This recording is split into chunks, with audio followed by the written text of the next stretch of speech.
Daniel Desrudets, ancien gérant de la Marbrerie Gros Desrudets à Miribel. Basile Ducrot, nouveau gérant de l'entreprise Marbrerie Gros Desrudets, associé à Charlie Desrudets. On est arrivés tous les deux il y a un peu plus de 5 ans dans la société. Donc au début on était simples collègues, puis de fil en aiguille on a commencé à évoquer la reprise. On s'est plutôt mis d'accord de reprendre à deux, que ce soit lui ou moi, on ne sentait pas de reprendre forcément tout seul étant donné qu'il y a la double activité. Et on trouvait intéressant d'avoir chacun notre domaine, sachant qu'on a déjà des bonnes connaissances au niveau de la structure.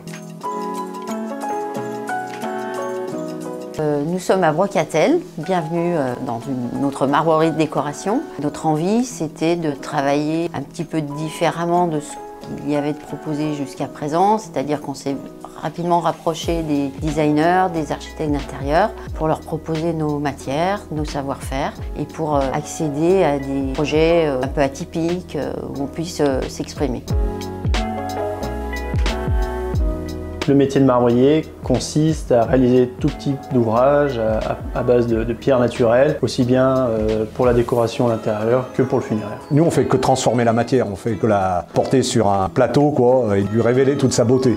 C'est la nature qui fait d'abord le travail. On embellit la pierre, on embellit le marbre, on part voilà, d'un matériau brut et on en fait quelque chose de très beau. En ce qui concerne mon travail de funéraire dans la partie marbrerie, donc ça consiste à, il y a beaucoup de choses, on a la partie tout ce qui est fossoyage pour préparer les enterrements, la pose de caveaux, etc. Et après pour tout ce qui est partie plutôt marbrerie, on a tout ce qui est pose de monuments funéraires. On est 99% du temps en extérieur, dans les cimetières ou sur des monuments aux morts ou des choses comme ça. Donc ça nous permet aussi d'avoir des zones un petit peu variées.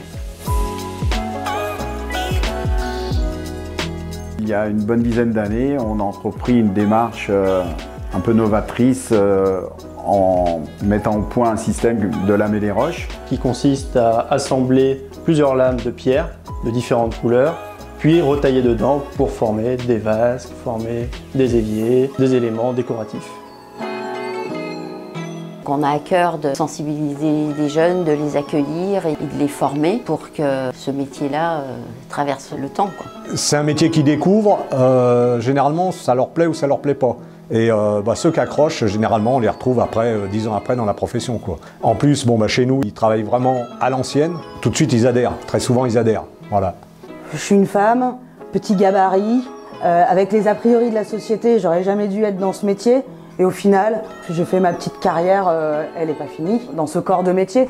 Et au final, on se rend compte que on tombe sur des chouettes équipes, que de toute manière, on n'est pas toute seule ou tout seul, et que à plusieurs, on est plus fort. On bouge jamais un bloc tout seul, on demande toujours de l'aide. Le plus important, c'est de faire attention à soi, faire attention aux autres, et ensemble, voilà, on est plus fort et ensemble, on bouge des montagnes, au final.